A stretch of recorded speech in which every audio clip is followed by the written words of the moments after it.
Before diving into this incredible story, consider subscribing to the channel and hitting the bell. Every story here has something to say, and you won't want to miss a single one. A young beggar approached a millionaire. "I can cure your daughter." And he did the impossible. In the big city of Chicago, in the heart of a harsh and relentless winter, when the wind bit the skin and the snow silently accumulated on the frozen sidewalks, there lived a young boy named Ethan Parker. He had 19 years old, but life's trials gave him much more. His features, though young, bore the marks of abandonment, survival, and a strange wisdom that even adults did not always understand. Unlike most young people his age, Ethan had never known the warmth of a home, nor the laughter around a family table, nor the smell of warm bread in the morning. His life had turned upside down the age of 10, when his only protector, Mabel, an old Haitian woman he called grandmother, with no blood relation, had been taken by the disease. Since that day, he wandered, invisible to the eyes of the world, sleeping in parks, in deserted bus shelters, or under porches when the rain fell too hard. He quickly learned to make himself small, to avoid glances, to sense danger before it arrives. He sometimes begged, not always to eat, but to buy a pencil, a notebook, a candle. Because Ethan wrote, he drew.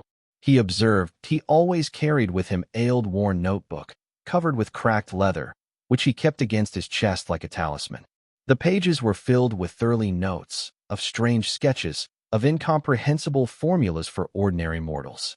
These pages were Mabel's legacy before dying. She had given him more than a roof over her head. She had bequeathed him knowledge. Mabel was no ordinary woman. Originally from Port-au-Prince, she came to the United States in the 1970s, fleeing violence, but carrying with her the teachings of her ancestors. Plants that heal, words that protect, gestures that soothe. Through her, Ethan had learned to listen to silence, to hear the beating of a sick heart, to feel pain as if it were his own. He didn't understand everything, but he knew he was different. When he placed his hands on a suffering person, he felt warmth, pressure, an echo, and sometimes a relief was born. Not always, but often enough to understand that he had something unique. The people around him looked at him like a vagabond, but those who had stopped for a moment, those he had helped in silence, spoke of a strange, almost mystical boy, an old woman cured of chronic back pain, a feverish baby suddenly calm, a desperate man to whom he had whispered 3 words, and who had regained the will to live. In the alleys, he was called the son of shadow, or the kid who whispers to the pains. For Ethan, these nicknames didn't matter. What mattered was not to betray Mabel's memory, to continue to learn, to care, to listen. He sometimes dreamed, silently, of one day being able to use this gift to do more than survive, to put it to use for a greater cause. But in a world where the homeless were treated as invisible, he was content to be forgotten, until the day when the life of a powerful and desperate man crossed his path. One frigid December evening, the city of Chicago seemed enveloped in a veil of gray and silence, broken only by the short breath of the winter wind whistling between the buildings. Ethan, bundled up in his old, threadbare coat, stood outside a downtown cafe.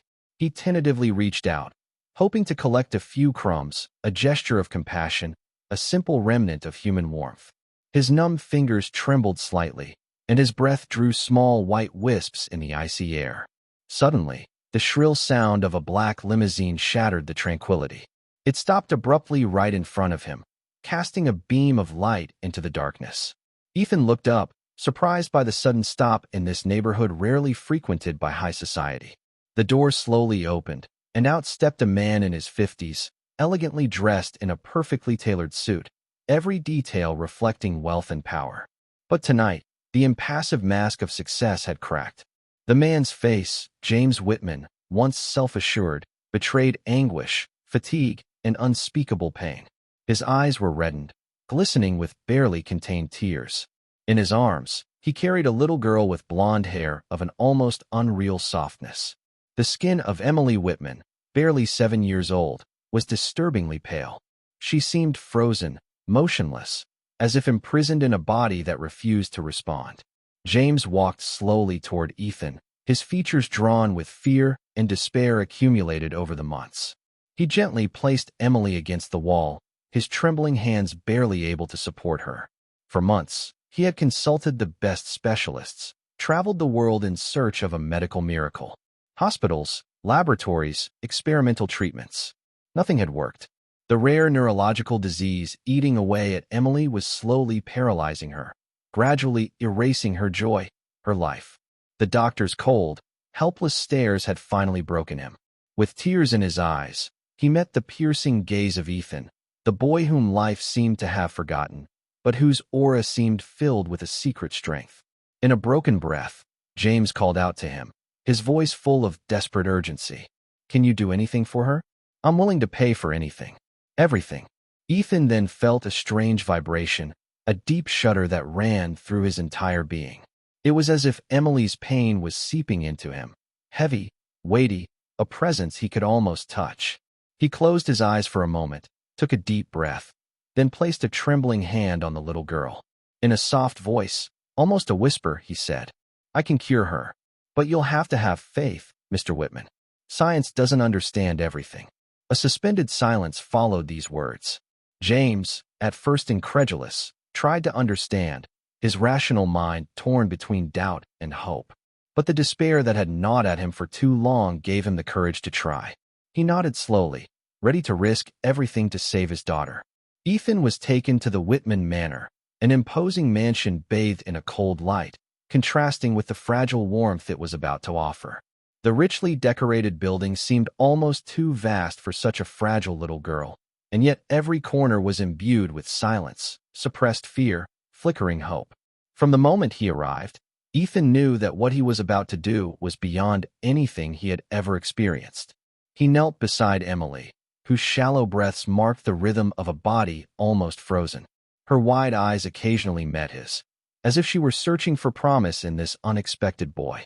The hours passed endlessly.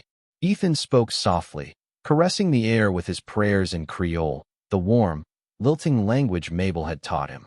These ancient words seemed to weave an invisible bond between him and Emily, a bridge between two worlds. Sometimes he hummed, rocking her with the raspy voice of nights spent outside, that of a lullaby he invented as his hopes grew. He placed his hands on Emily's paralyzed limbs with infinite delicacy. He felt the pain, the resistance, but also a dormant strength, ready to be reborn. He knew that healing would not come suddenly, but with a slow, fragile, and uncertain ascent toward the light. Every morning, Ethan prepared remedies from dried plants, brewed according to secret and precise recipes. He blended herbal teas and decoctions, adding mint leaves, yarrow roots, and hibiscus flower petals. These preparations, accompanied by his whispered incantations, composed a sacred ritual understood only by him and Mabel. The doctors, initially skeptical, watched from afar. Fascinated, sometimes suspicious, they noted with astonishment the subtle but real changes. Emily seemed less tired each day.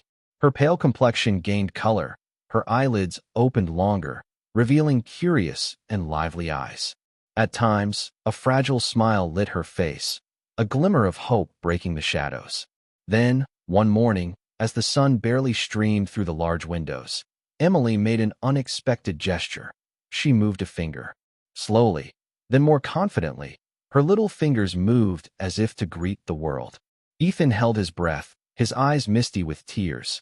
Then, to everyone's surprise, one day not so long ago, Emily put one foot in front of the other.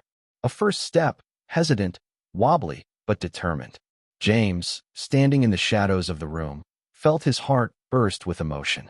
Tears rolled down his cheeks as he realized that the miracle he had searched for so long in vain was unfolding before him.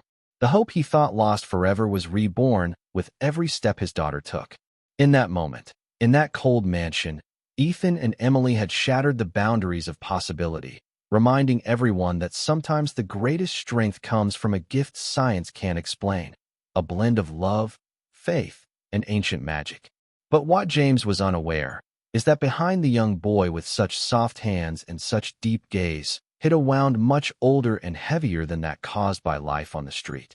Ethan hadn't always been a beggar. His father, a decorated former soldier, had left his family when Ethan was just a baby, unable to face his own inner demons. His mother, Mabel, this exceptional woman, this Haitian healer who had taught him everything, had sacrificed her life to protect her son during a terrible epidemic that had struck their neighborhood. She had died in his arms, leaving Ethan alone, burdened with an immense responsibility. He carried this responsibility as a burden and a treasure. The healing came not only from the plants she showed him, nor from the prayers she taught him, but from an innate, almost mystical gift of extraordinary empathy. Ethan felt the pain of others as his own. He could capture their suffering in his own gut, and it was this invisible connection that made his healing so powerful. One winter evening, as darkness fell over the Whitman mansion, James invited Ethan into the vast library, a room filled with ancient books and closely guarded secrets. Sitting opposite each other, lit by the flickering glow of an oil lamp, the young boy took a deep breath. In a soft, almost trembling voice, he confessed, "It's not just science or magic. It's love. The love I feel for those who are suffering, even if no one sees it." James, a man accustomed to commanding empires, felt his heart sink. In that simple, powerful sentence, he recognized the truth that no amount of money could buy: a gift of the heart, a true human miracle.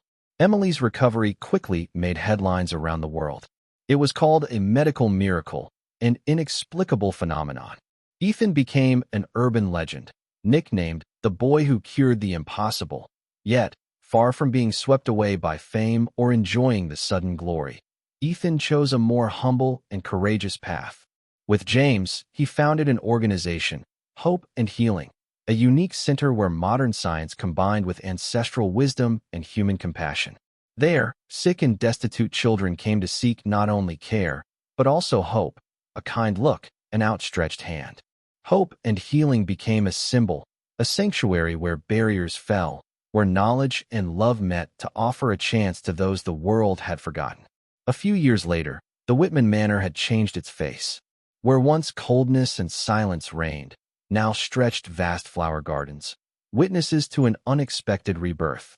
The paths lined with century-old trees rustled to the rhythm of the gentle spring wind, while the rays of the sun caressed the green lawns. In the middle of this peaceful scene, a silhouette stood out with grace and carelessness. Emily Whitman, now a lively little girl, ran breathlessly. Her laughter burst forth, crystalline and joyful, carrying with it the painful memories of a childhood marked by illness.